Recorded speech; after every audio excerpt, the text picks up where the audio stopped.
తెలుగుదేశం పార్టీకి పవన్ కళ్యాణ్ ఒక శక్తి, పవన్ కళ్యాణ్ ఒక ఇంధనం. పవన్ కళ్యాణ్ తెలుగుదేశానికంటే అధికుడని ఏ తెలుగుదేశం కార్యకర్త భావించారు. చంద్రబాబు కంటే అధికుడని ఏ తెలుగుదేశం నాయకుడు ఒప్పుకోడు. లోకేష్ కంటే గొప్పవాడని ఏ తెలుగుదేశం కార్యకర్త కలలో కూడా అన్నారు. బట్ తమ పార్టీకి సంబంధించినంత వరకు పవన్ కళ్యాణ్ సపోర్ట్ చేయడం అన్నటువంటి దాన్ని ఆస్వాదిస్తారు, ఆనందిస్తారు. అదే సందర్భంలో 2014 నుండి పవన్ కళ్యాణ్ వలన తమకి జరిగినటువంటి ప్రయోజనాలు గుర్తుంచుకుంటాడు.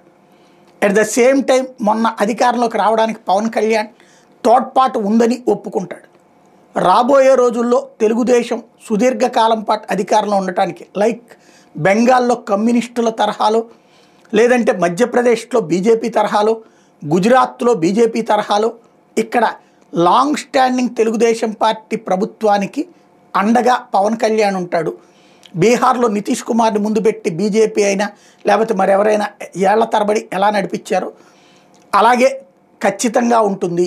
నవీన్ పట్నాయక్ని అధికారంలో ఉంచి చాలా కాలం పాటు భారతీయ జనతా పార్టీ మద్దతు ఇచ్చింది. ఆ తరహాలోనే ఇక్కడ పవన్ కళ్యాణ్ తమకి తోడు చంద్రబాబు తర్వాత లోకేష్ని సీఎంను చేసే బాధ్యత పవన్ కళ్యాణ్ తీసుకుంటాడన్నది వాళ్ళ నమ్మకం.